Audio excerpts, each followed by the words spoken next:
Hello, I'm Carlton Tidwell, President and CEO of the Terrell Chamber of Commerce, and welcome to another discussion of how to help your business survive in uncertain times.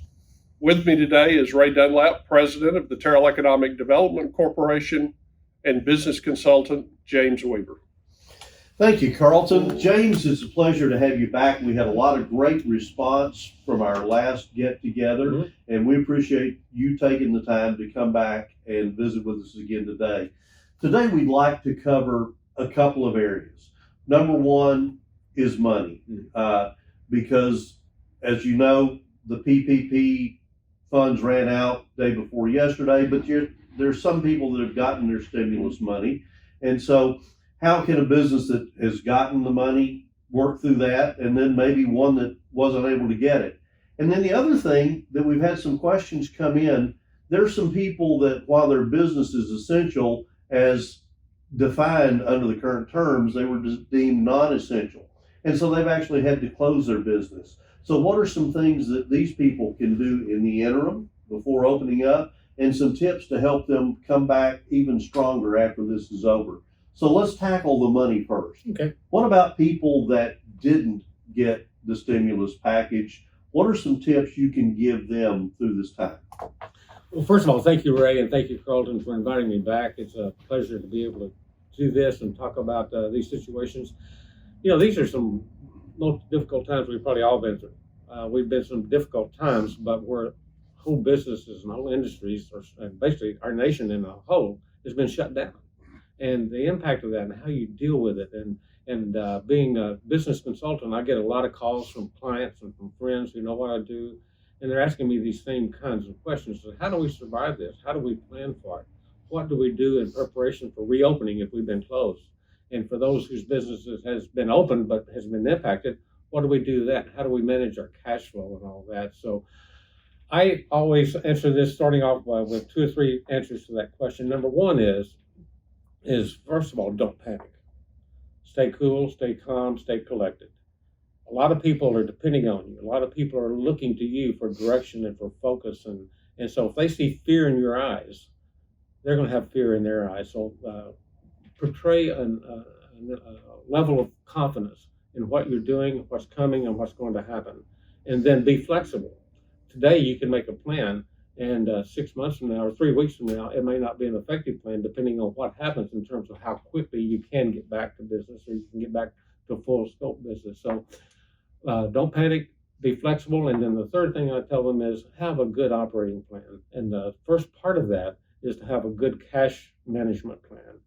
And that's whether we're in bad times or good times, because cash is the one element that dictates how successful we can be, because we can have a good product, we can have good people, we can have a good plan, but if we don't have the resources to back that, then we're in difficult shape. So for those of you who received the monies, and first of all, the PPP money is not the only thing that is available. So if you missed out on that, don't panic. Hopefully the government's going to extend that program to some extent. I'm not the banker and I'm not the expert on that, but I think that they're going to do that. Secondly, there are other sources of money that are available through Small Business Association, the emergency funds that they have, and then you have personal loans that are available. But let me tell you one thing, as far as I'm concerned, that's not available. And do not, let me repeat, do not use your credit card to carry you through these difficult times. Credit card companies are non-forgiving. The interest rates are extremely high. And even if you make your monthly payments, all you're doing is paying off part of the interest. So please take that advice and do not use your credit cards to bridge that gap. So first and foremost, and this is not a detailed program, but create a cash flow analysis for your company. And this is not sophisticated, but do a 6-month cash flow, a month-by-month, 6-month cash flow. And start off with how much cash, how much liquid asset do you have on hand? How much cash do you have in the bank? And that's your starting point. And then if you have resources coming in from federal loans or from federal agencies or from personal loans or from your personal banker, then add that to it. And then with that, add to it what you think you're going to sell when you get back into business or when your business gets back to full steam. And let me let me just advise you, plan on the conservative side. Don't plan on the best side. Build a plan that you really think that you can live with. And so that will show you how much cash is available. And then from that, analyze your monthly fixed and your monthly variable expenses. Your fixed expenses are things like rent, or you don't get a rent check every month. You're going to have to pay it. You may have insurance bills that you have to pay. You may have payroll if you're open that you have to pay. Those are your fixed expenses, and then your variables will be, if you're in retail, will be merchandise purchasing, inventory purchasing. It will be your utilities and other expenses like that. But identify what those expenses are and get them down on paper where you know what they are. And then do your projection on, again, how much money you have, how much money you have coming in from the bank or from the government, and then how much money you plan on selling. And that will give you your positive, or hopefully positive, negative, or negative cash flow, but hopefully positive cash flow. Do that on a month-by-month basis.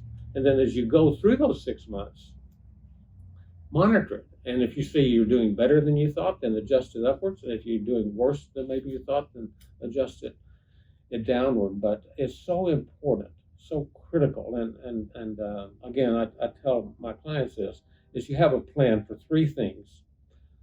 Plan for your money, plan for your people, your employees, and plan for your customers and your community and your business. How do you manage all those things together?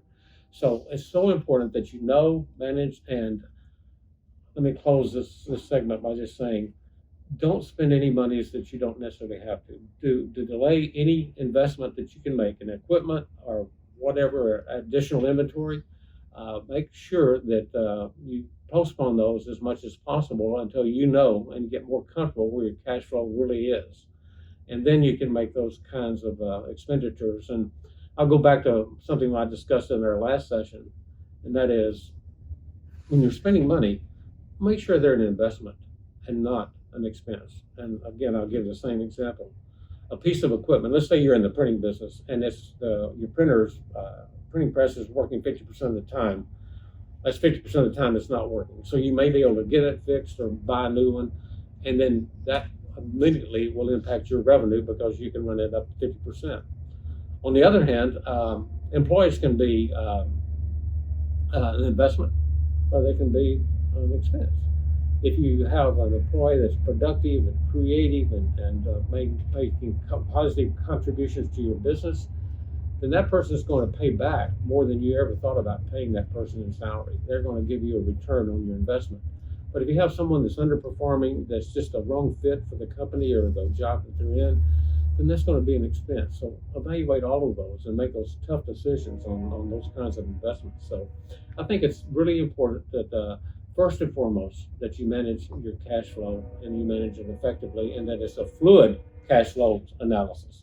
Again, it's going to change. I was in business, been in business all my life, and I never hit a cash flow projection 100% right. Sometimes I was under, sometimes I was over, but at the end of the month, I knew where we stood, and what adjustments we had to make that next month, depending on which way we were off. So, you mentioned inventory, Mhm. which I think is a really good point, especially for some of the smaller businesses. What are some tips you could give people to manage their inventory so that they don't tie up their cash in inventory any more than they have to?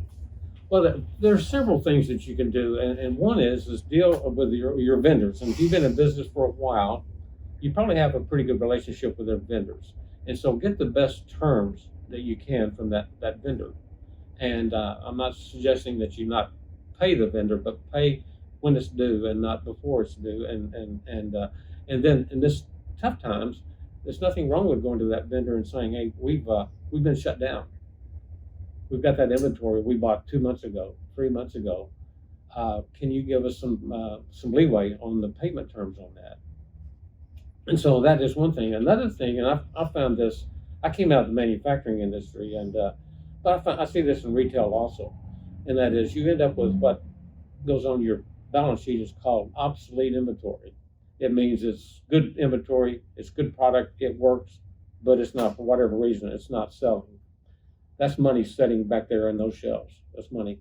So do something, sell it at a discount, liquidate it, do something to liquidate that product and get that off of your balance sheet as an inventory and on your balance sheet as a cash. Very good. There are some of our businesses, James, that were deemed not essential. Yes. Because of rulings that the state of Texas have made. And so they're sitting and there's nothing going on, but they know that soon, or they have hope that soon they'll be able to open their doors. Mm-hmm. What should they be doing today to make that opening more productive and better for their business? Absolutely. Good question, Carlton. Go back to the first thing we talked about, and that is know your cash position and how much money you're going to have to work with, because that dictates a lot. Sure. But, and I've said this before, and I think I said it in our last session, is when you look at your balance sheet, it lists all your assets, or almost all your assets, and then all your liabilities. But one asset it doesn't list are your people. And your people are the most valuable asset you have. Again, you can have a great product, you can have a great service, you can have a good plan. But if you don't have the people to execute that plan, then you're not going to be successful. So first of all, go to your people. Identify those that are the long-term players, those that are productive and efficient and a major part, and they have a vision for what you do. And ask them, how can we improve our business? What can we do to make this better? How can we be more productive? How can we broaden our product line, our service offerings? How can we reduce our product line or our service offerings? And go to the people that know. These are the people that do this every day. Your financial people, your sales people, your purchasing people, and get their feedback. And number one, they're going to be excited that you asked. And second is they're going to know more about it than you are. So go to them and get their feedback on what can we do. And then when we open up, how should we open up? Do we think that people are going to flood in when it's back open up, or is there going to be 50%? Do we need to have all hands on deck? Or maybe we go back and go with a couple of salespeople and then add to it as the business starts growing and progressing. Because again, we have to manage that cash flow. And then talk about the product offerings. Are there more things that we could add? Are there more services we could add? Are there more inventory that we could add to our shelves if we're in retail?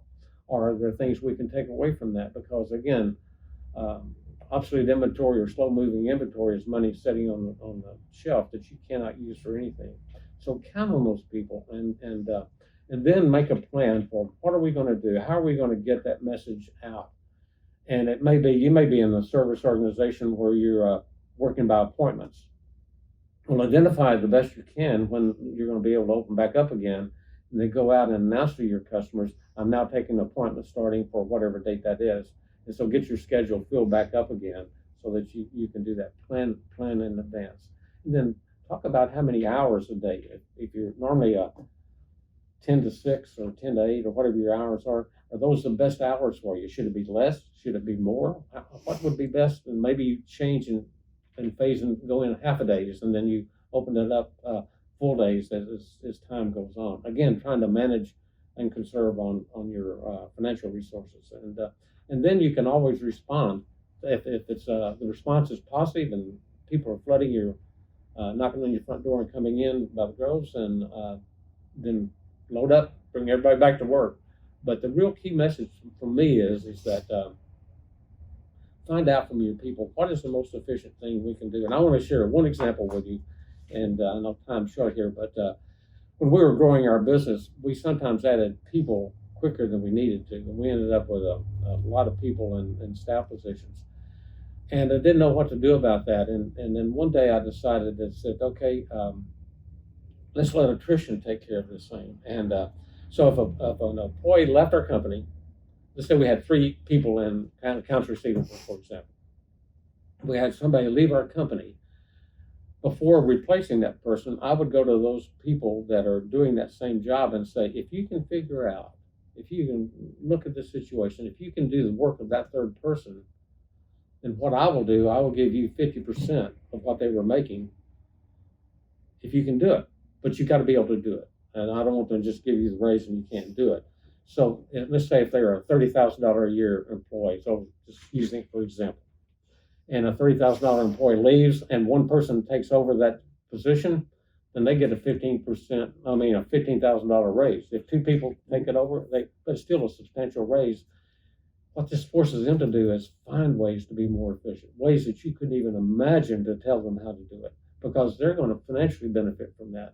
And I'm telling you, that work has saved us in the long term hundreds, if not millions of dollars, and we became more efficient because not only are you saving the salaries, but the overhead many times is a big percentage of what that salary is, insurance and taxes and all the other things you pay. But then there's an office and there's a telephone and there's a computer and there's all, and so that's one example, and it really works. And it wasn't my idea; it was them figuring out, calculating how can I do that, and they benefited. We benefited from it. Well, that brings up a really good point. For a lot of small business owners, they end up working in their business instead of on their business. Right. And as you've talked to us off camera before, you've said that a lot of times when you're working in your business, you minimize your profitability because you're not working on your business. What are a couple of tips that you could give some small business owners to work on their business as opposed to in their business? Well, that's an excellent point, and it's a point that many people overlook and they can't figure out because sometimes they think I've sold something, so I'm doing well. But if the money's not in the bank, you're not doing well. You've got to collect on it. And I have a really good friend that I go to church with, and he's in the home remodeling business. He buys homes or gets involved in homes that need remodeling and then resells them and so forth. And he's kind of a one-man band, and he will hire other people where he needs it. But he's out doing that work. He's not just coordinating; he's doing the work. I was asking him one day. I said, "How are you doing?" He said, "Well, my business is better than ever, but I have no money." He said, "I said, well, how are you doing on your collecting your receivables?" He said, "I just don't have time to do that." I'm saying, okay, you got to find time to do that. I said, "Here is a place for you," and I won't call him by name, but I said, "Here's a place, opportunity for you to invest in an accounts receivable clerk.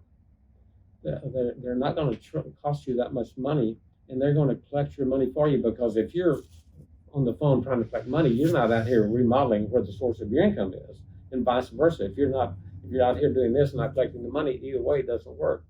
So find a way and follow up and collect those receivables." And he did that, and about 3 months later we were talking, and he said, "That's the greatest advice I've ever received." I said, "My cash is coming in. I'm able now to invest. I just hired another person."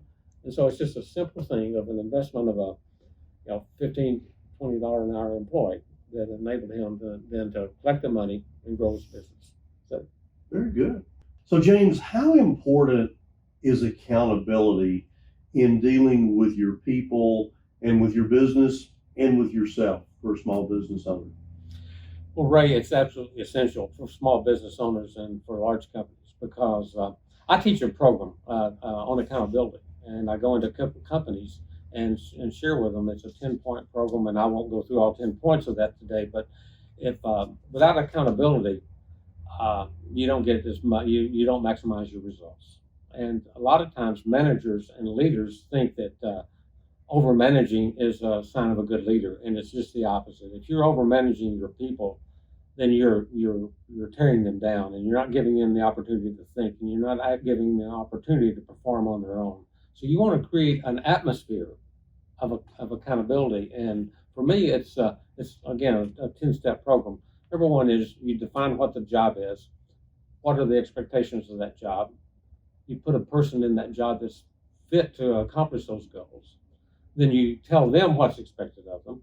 You give them the resources to do their job. If it's doing accounting and they don't have QuickBooks, or they don't have computers, they don't have those accesses, they have to have those pieces of equipment.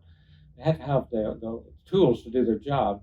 And then the important thing is, let them do their job. Let them make decisions. Allow them to make decisions. Review their results and share the good results with them, and be open with them, and do the same thing with them to you.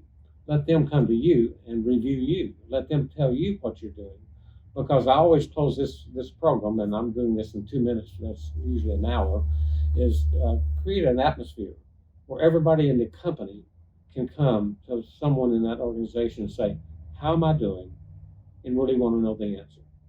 The boss can come to the person in the warehouse and say, how am I doing? And want to know the answer. The person in the warehouse can go to their fellow workers, because the whole concept is to have teams working together for one common goal, and that is to make this company successful, make it grow, and make it a fun place to live and a fun place to work. And so that is true accountability, when you have accountability that's circular in nation and not vertical in concept. Well, good, thank you. James, again, thank you very much for being with us today, for your wisdom and insight. We appreciate your time very much. And continue to follow us on Facebook, the Terrell Chamber of Commerce website, as well, for more information on surviving in uncertain times.